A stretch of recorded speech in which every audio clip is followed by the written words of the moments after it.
The world tilted sideways as I stared at my phone in the daycare parking lot, raindrops hammering against the windshield like accusations. The metallic taste of copper flooded my mouth as my brain tried to process the text message from Marcus. Moving to Barcelona with Vanessa, transferred the savings to cover your half. Good luck. My vision tunneled to those 8 words, the steering wheel slick under my suddenly sweating palms. Inside that building, Sophie, my 5-year-old daughter, was probably showing off her latest finger painting to anyone who'd look, completely unaware that her father had just blown up our lives with the emotional investment of someone canceling a Netflix subscription. I'm Natalie Reeves, I'm 36, and I used to be a senior graphic designer. This is the story of how I made sure Marcus learned that some things you can't just walk away from. The checking account showed $487 when I pulled it up with shaking fingers. Our savings, $14,200 scraped together over 8 years, gone. Rent was $2,350 due in 6 days. I sat there in my 13-year-old Honda, rain drumming overhead, and felt something crack open inside me. Not despair, something colder, sharper. I'd spent 3 years scaling back my career to freelance work so Marcus could chase his big break in marketing. I'd been the one up at 3 a.m. when Sophie had croup, because Marcus needed his sleep for important client meetings. And now he'd cashed out like I was some business partnership he'd dissolved. Inside the daycare, Sophie crashed into my legs, her dark pigtails bouncing. "Mommy, did you see it rained? Can we jump in puddles?" I knelt down, forcing my face into something resembling normal. "Not today, honey. How about hot chocolate at home instead?" At our cramped Northeast Portland apartment, I settled Sophie with her tablet and called the bank. The representative confirmed what I already knew. Joint account, legal withdrawal, nothing we can do. I checked our credit cards next, all maxed out. 3 cards totaling $18,000, all charges from the past 2 weeks. Hotels, flights, an $800 charge at a jewelry store with Barcelona in the name. Marcus had been planning this for a while. My phone buzzed. Marcus's mother, Diane, her voice dripping with false concern. "Natalie, dear, Marcus told me about your situation. He mentioned you've been unstable lately. Perhaps it's best if Sophie stays with me in Seattle for a while?" The audacity hit me like a slap. Unstable? Well, you did have that episode after Sophie was born. Marcus is just worried about her safety. My postpartum depression. The thing I'd fought through with therapy and medication while Marcus supported me by documenting every bad day, every tear, every moment of struggle. I'd trusted him when he said he was just trying to understand. Now I saw it for what it was, insurance. "Sophie's fine exactly where she is, Diane." "We'll see what the courts say about that." She hung up. I stood there, phone in hand, connecting dots I'd been too trusting to see before. Marcus's late nights. Vanessa, his assistant, always texting him during dinner. The way he'd encouraged me to open up about my depression while secretly documenting it. The suggestion 6 months ago that I should see someone again after a completely normal bad day. He'd been building a case. But Marcus had made one critical mistake. He'd underestimated what a graphic designer does all day. We solve problems. We see patterns. We create narratives. And I'd spent 8 years watching him work, learning every trick in his playbook. I opened my laptop and got to work. First, I accessed our shared cloud storage using Marcus's predictable password, Sophie's birthday plus our anniversary. Inside were folders I wasn't supposed to see. Barcelona plan, custody strategy, financial exit. My stomach twisted as I scrolled through months of preparation. Emails between Marcus and Diane detailing how they'd use my medical history, spreadsheets calculating minimum support payments, a drafted petition for full custody citing my mental health concerns. But what made my blood run cold was the bank statement from an account I'd never seen before. Cayman Islands, $47,000. Money that should have been ours, hidden away for his fresh start. I downloaded everything to an encrypted drive, my mind racing. Marcus thought he'd planned everything, but he'd left his playbook wide open. The next morning, I called every graphic design firm in Portland, asking for their marketing contacts. By noon, I'd confirmed what I suspected. Marcus had been pitching himself to Horizon Global Barcelona for 3 months, using work he'd done at his current company, with my designs, my concepts, the campaigns I'd freelanced on while he took credit. I contacted Horizon Global's HR directly, posing as a reference check from Marcus's current employer, and learned his start date, 8 days from now. The next afternoon, I sat across from Rachel Martinez, a divorce attorney recommended by my college roommate, in her office overlooking the Willamette River. Her office was all glass and steel certainty. "What he did isn't illegal," Rachel said after reviewing my evidence, "but it's morally bankrupt. Judges hate this. We can file emergency motions for child support and freeze his assets, but we need to prove he's hiding income." I slid the printed Cayman account statement across her desk. "Already done." Rachel's eyebrows lifted. "How did you—" "He used our daughter's birthday as his password for everything. He's not as clever as he thinks." "We can work with this." She leaned forward.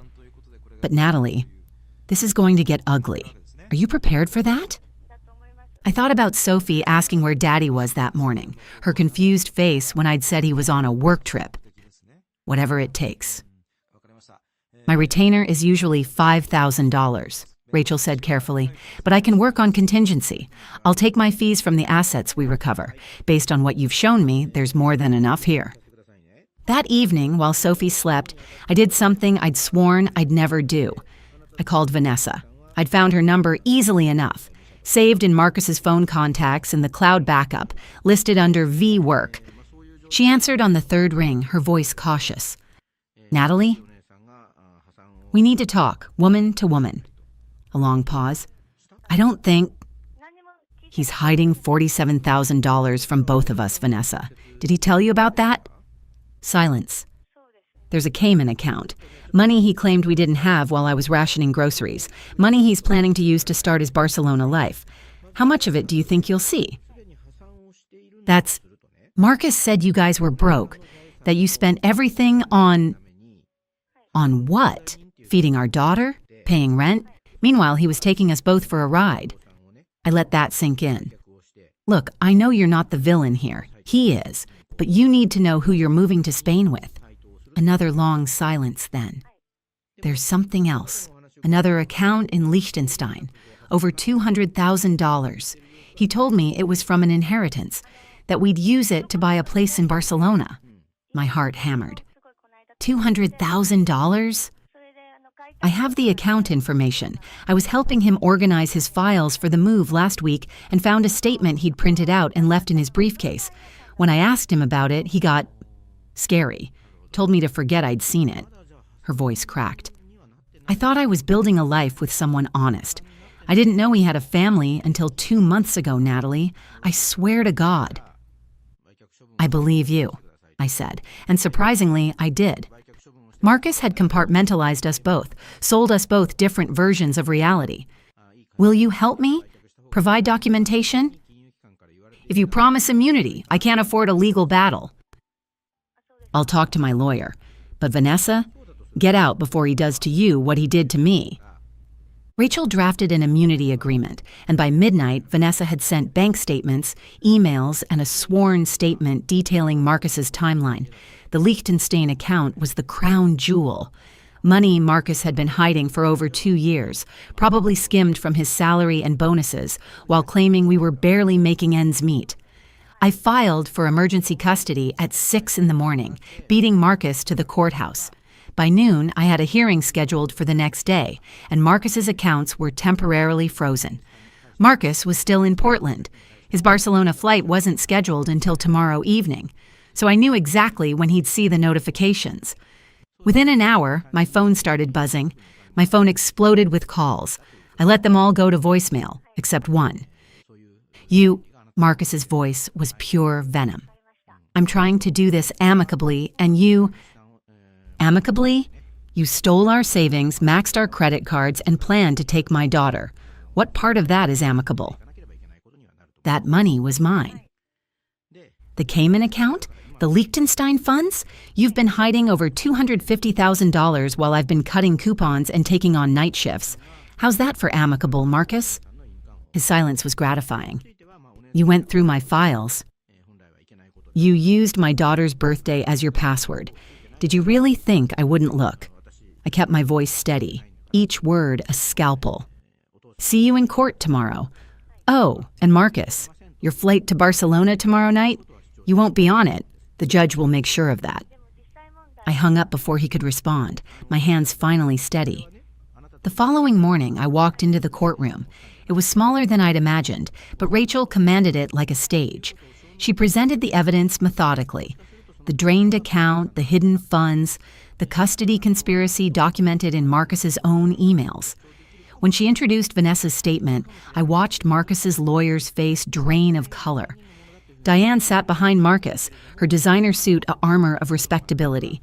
But when Rachel called her as a witness, showing emails where Diane had coached Marcus on documenting Natalie's instability, that armor cracked. You helped your son plan to take my client's daughter using medical records you shouldn't have had access to, Rachel said, her voice sharp. Care to explain? Diane's lawyer objected, but the damage was done. The judge, a woman in her 50s with steel gray hair, looked at Marcus with open disgust. Mr. Reeves, I've seen a lot in this courtroom, but this level of premeditation is remarkable. She adjusted her glasses. You drained marital assets, hid substantial funds, and plotted to use your wife's medical history against her, a history developed while caring for your child. Did you think that would work? Marcus opened his mouth, but his lawyer grabbed his arm. I'm granting Mrs. Reeves full temporary custody, the judge continued. All accounts are frozen pending forensic accounting. You'll have supervised visitation rights only, and you're ordered to pay immediate child support of $3,200 monthly. You're also restricted from leaving the country. She looked at Diane. Mrs. Reeves, the court will be investigating your role in this scheme. I suggest you retain separate counsel. Walking out of that courthouse, I felt like I could breathe for the first time in weeks. But I wasn't done. That night, I crafted an email from a burner account to Horizon Global Barcelona's compliance department. Not as Natalie. That would be too obvious, but as an anonymous industry contact concerned about their new hire. I attached nothing inflammatory, just publicly available court records from our custody hearing. The frozen accounts, the hidden funds, the restraining order. No lies, just facts. I knew how corporate HR worked. Marcus had taught me himself during those dinner conversations where he'd bragged about perception management. A senior marketing hire with active legal proceedings, frozen accounts, and fraud investigations, that wasn't just bad optics, that was a liability. The call came 2 days later. I was helping Sophie build a blanket fort when my phone rang. Marcus, his voice hoarse. They fired me.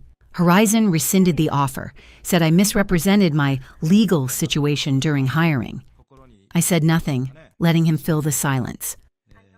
This was you. You contacted them. I didn't have to lie, Marcus. I just shared the truth. Publicly available court documents. You built this trap yourself. You've destroyed my career. No, you destroyed your own career when you committed fraud, abandoned your daughter, and tried to weaponize my medical history. I just made sure people knew who they were hiring. I kept my voice level, almost clinical. You taught me that, remember. In marketing, perception is everything. Natalie, you wanted a clean break? You've got one.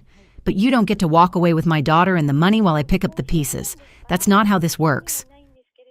I hung up and blocked his number. Sophie looked up from her fort, curious. Who was that, Mommy? Nobody important, sweetie. Want to add more pillows? The forensic accounting took 3 months and revealed everything. The Cayman account, the Liechtenstein funds, plus a third account in Switzerland with another $80,000. Marcus had been skimming for years, preparing his exit while I'd been clipping coupons. The total came to over $350,000. Money he'd hidden while claiming we were struggling. The judge wasn't amused. Marcus was ordered to return all marital assets plus penalties. Diane faced wire fraud charges for her role in transferring money to help Marcus hide assets. Her Seattle Country Club membership was quietly revoked when the charges became public. Marcus's name became a whispered warning in Portland's marketing circles, the guy who tried to abandon his kid and got caught. Vanessa sent me a single text 3 weeks after the hearing. "Thank you for saving me from making the worst mistake of my life." She'd moved back to California and taken a job with a tech startup. The divorce proceedings moved quickly after that. With all the evidence laid bare and Marcus's credibility destroyed, his lawyer advised him not to contest anything. 4 months after that first devastating text message, I sat in a different courtroom as the judge declared our marriage officially dissolved. Marcus didn't even show up for the final hearing. With the recovered funds, I bought a small house in Portland's Montevilla neighborhood. Nothing fancy, but ours. I returned to full-time design work at an agency that actually valued my contributions. Sophie started kindergarten and declared herself the best artist in class, just like her mom. One evening, Marcus requested to video call Sophie, one of his supervised rights. I set up the tablet and watched from the doorway as Sophie showed him her latest drawings, chattering about her new friends. Marcus's face on screen looked older, defeated. When Sophie finished and ran off to play, he stayed on the line. "Natalie, Don't." I moved closer to the camera. "You don't get to apologize your way out of what you did. You planned to take everything, our money, our daughter, my credibility. The only reason you didn't succeed is because you underestimated me." "I know. I was selfish and—" "You were calculating. There's a difference." I leaned forward. "But here's what you didn't calculate. I'm a designer. We solve problems. We see what others miss. We create the narrative." I smiled, cold and satisfied. "You wrote the villain's playbook and left it where I could read it. That's not my fault. That's yours." His jaw tightened. "Sophie deserves better than this." "You're right, she does. That's why I fought for her." I reached for the tablet. "Your 10 minutes are up." I ended the call and found Sophie building a block tower in her room, humming to herself. She looked up with that gap-toothed smile that still made my heart ache. "Mommy, when I grow up, can I be an artist like you?" "Baby, you can be anything you want." "Even better than Daddy at his job?" I knelt beside her, helping stack another block. "Especially better than Daddy at his job." She giggled, and the sound was worth every sleepless night, every court appearance, every moment of doubt. Marcus had tried to erase us from his story. Instead, I'd rewritten the ending. 6 months later, I was sitting in my new home office, a real office with a door and everything, when an email arrived from a former colleague of Marcus's. Inside was a forwarded message chain. Marcus had been applying to marketing positions across Europe, and his former company was sending warning letters to every firm he contacted. Professional blacklist wasn't an official thing, but in tight industries like marketing, word traveled fast. I didn't send those letters. His old colleagues did it themselves, disgusted by what they'd learned during the trial. Court proceedings are public record, after all, and several had attended to support me. Marcus had built his own professional grave. Diane's wire fraud case took nearly a year to resolve, but she eventually accepted a plea deal: probation, community service, and restitution. The threat of prison time had aged her considerably, according to mutual acquaintances. I deleted the email about Marcus and opened my design software, losing myself in a new project for a nonprofit client. Sophie was at school, the house was quiet, and I was finally building the life I'd put on hold. Not the life I'd planned, something better, something I'd fought for, something entirely mine. Marcus's text had said, "Good luck," like I was a problem he'd solved. He didn't know that some women don't need luck. We make our own justice, one careful move at a time. And when we're done, there's nothing left but the truth. To everyone who followed this story, thank you for walking this journey with me. If what Natalie and Sophie went through resonated with you, if you've ever felt erased, underestimated, or written off, hit that subscribe button. Share this if someone needs to hear that fighting back is possible. Leave a comment about your own story of reclaiming your power. We're not just surviving anymore. We're rebuilding, one brushstroke at a time. Before you go, here's a quick bonus for sticking around. If you love learning and growing like I do, you need to try audiobooks. I've got an exclusive deal with Audible. Your first month is completely free. That's access to over 500,000 titles, zero cost to you. All the details are waiting in the description. Don't miss this one.